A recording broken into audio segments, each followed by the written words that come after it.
Se los había anticipado, está con nosotros el candidato a la presidencia por el partido Vamos, Alejandro Yamatei. Y esta noche abordaremos un tema particular que interesa a los guatemaltecos y que es demandado a los candidatos, el tema de seguridad en nuestro país, del cual seguramente tendremos una interesante entrevista. Antes que nada, darle la más cordial bienvenida. Gracias por estar con nosotros. Sabemos que son días muy intensos. De hecho, platicábamos de eso ahora mismo, ¿verdad? Que eso supone esta campaña y esta segunda vuelta electoral. Sobre todo que vamos contra el tiempo. Sí, seguramente. Entonces ha sido muy intensa, sí, muy cansada, pero de resultados muy positivos para nosotros. Así que estamos muy contentos. Qué bueno. Ahora, quisiéramos abordar este tema del cual usted pues tiene una experiencia. De hecho, pues sabemos que ya intervino en la administración gubernamental con el tema de seguridad en la parte de presidios. Pero entiendo que el plan de trabajo pues presenta varios ejes fundamentales que van en varias direcciones y pretenden atender la demanda de la población de un tema del que hablamos todos los días, los ciudadanos. ¿Cuál es ese plan de trabajo? Bueno, una de las primeras cosas que tenemos que ver, tenemos que reconocer, es que todos los guatemaltecos de alguna u otra forma hemos sido objeto de algún acto de violencia en lo personal o con un familiar muy cercano. Eso nos pone a todos y de hecho yo les puedo decir que ahorita, gracias a Dios, nos están viendo ya en la tranquilidad de su casa. Y hoy el problema no solo tiene que verse enfocado desde el tema de seguridad ahorita que estamos en la noche, en la casa ya tranquilos, sino que hoy es cuando aprieta el hambre. Y hoy es cuando los problemas de economía se complican más. Y mañana en la mañana cuando salgamos a la calle es cuando la gente tiene esa percepción de inseguridad. Hay dos factores que son fundamentales y tenemos que tomar en cuenta. En primer lugar, nosotros necesitamos un sistema de seguridad que funcione, pero también necesitamos entrarle a las causas de los problemas. Y las causas de los problemas tienen mucho que ver con la falta de oportunidades y con esa falta de empleo que hay hoy en día en Guatemala. Justo es reconocerlo y lo vemos en el anterior segmento, cómo esa presión de los Estados Unidos con respecto a la migración trae como consecuencias muy probablemente algún tipo de efecto nocivo para la población en el tema económico, lo que podría acrecentar aún más esos niveles de inseguridad internamente, pero además, como cosa contraria, aumentar también el flujo migratorio hacia los Estados Unidos. Nosotros creemos que hay que entrarle de lleno al tema de la seguridad, pero enfocándola desde distintos ángulos. Uno es todo lo que es el sistema de inteligencia del Estado que no está funcionando. Dos, y ese tiene mucho que ver con el tema de la construcción de un sistema C5, en donde es comando, control, coordinación, computación, etcétera. Son los 5 elementos que hacen que efectivamente podamos coordinar las labores de todas las agencias de seguridad del Estado, en primera instancia, porque tenemos un sistema exageradamente débil. Segundo, no tenemos una política pública de seguridad realmente. Y ahí es en donde hay que reconstruir totalmente el Consejo Nacional de Seguridad, porque no está funcionando en lo más mínimo. Tercero, tenemos que entrarle a resolver los problemas de la Policía Nacional Civil, problemas que van muy serios en cuanto a tener que aumentar la cantidad de policías, por un lado, para poder llegar lo más cercano posible a los estándares internacionales que se manejan de 300 agentes de policía por cada 100,000 habitantes. Nosotros tenemos más o menos 219, no estamos lejos, pero todavía estamos un poquito menos de un tercio atrás. Pero sin embargo no solo es el tema de la policía, porque para la población la policía también no representa una seguridad, le da temor a la población. Y hay que entrar entonces en un proceso de reestructuración de la policía, en donde es imprescindible que la carrera policial exista, en donde podamos tener oficiales de policía lo suficientemente preparados para que sean vistos por la población como sus aliados y no como una amenaza. Tenemos también que reconocer que hay que aumentar los niveles del Ejército de Guatemala en función del número de efectivos, porque dado como consecuencia de los acuerdos de paz, tuvimos una disminución de casi el 67%, cuando los acuerdos de paz demandaban 33%, y hoy tenemos que duplicar, pudiéramos generar hasta duplicar el número, pero imposible en 4 años, sí se puede llegar a unos 6,000 elementos más. ¿Con qué propósitos? No es sacar al ejército a la calle, sino que es sacarlo a cuidar esas fronteras en donde hoy por hoy el tráfico de personas, el contrabando, el tráfico de ilícitos, el tráfico de armas son lo que está rigiendo esas zonas en donde hay una ausencia del Estado de Guatemala y que se han convertido casi que en zonas pues, ausentes totalmente, valga la redundancia, la presencia del Estado, que nos aumenta la conflictividad en esos lugares. De hecho, nosotros tenemos que ver el tema de una manera integral con un elemento extra, que es el tema de la prevención. Tenemos que atacar fuertemente el tema de la prevención del delito, porque no solo es atacar al delincuente, sino la prevención del delito.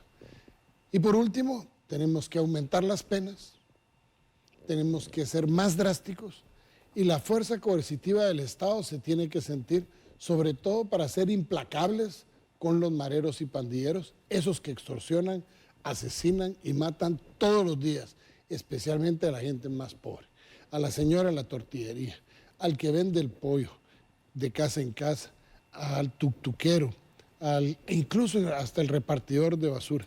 Nosotros estamos proponiendo la ley de terrorismo de orden público, es declarar terrorista a toda aquella persona que atente contra un servicio público con el ánimo de extorsionar y podamos no solo perseguirlos, encarcelarlos, enjuiciarlos y condenarlos como terroristas, en donde simple y sencillamente van a tener los derechos mínimos, no los derechos máximos, porque hay que reconocer que esos derechos humanos, que hoy se le tratan de respetar al victimario y respetan los derechos de la víctima, hacen que las personas que no son los criminales sientan que los derechos humanos están para proteger a los victimarios y no a las víctimas. Y nuestro gobierno no va a ser tolerable. Vamos a darle esos requisitos básicos, esos derechos básicos que demandan los tratados internacionales y no los derechos absolutos que hoy por hoy tienen en las cárceles. Pero es que aquí está hablando usted de una reforma que tocaría el sistema de justicia que opera de determinada forma y que determina incluso qué prisiones utilizar y cómo utilizarlas, pero también del Congreso de la República para generar esta ley. No necesariamente. Tenemos una ley del régimen del sistema penitenciario que entró en vigor el 6 de abril del año 2007 y estas son las alturas, 15 ministros de gobernación después, que esa ley no entra en vigor porque el reglamento no se aplica. En esa ley se especifica perfectamente los tipos de prisiones que hay, de mínima, de mediana, de máxima seguridad. Incluso en el artículo 42, si mi memoria no me falla de esa ley, se estipula ya el uso del brazalete electrónico. Ojo, hace 12 años. Y hoy por hoy seguimos sin tener brazalete electrónico, lo cual tenemos a mucha gente en prisión innecesariamente, porque hay que reconocer que ha habido un abuso de la prisión preventiva y podríamos tener a mucha gente que son delitos menores con un brazalete en su casa y no necesariamente guardando prisión. Pero fue aprobado el año pasado. Otra ley, Ajá. Pero la ley del régimen del sistema penitenciario promulgada en el 2007 ya lo contemplaba. Lo que pero pasa ni una ni otra. No la ponen en vigor porque no hay interés. Lo que estamos es ante gobiernos que no les interesa. La seguridad de los guatemaltecos es fundamental para que logremos el desarrollo del país. No puede haber inversión nacional o extranjera, no pueden haber más trabajos si no principiamos a tener una seguridad en función del desarrollo económico del país. Y hoy a la gente le da miedo invertir aquí.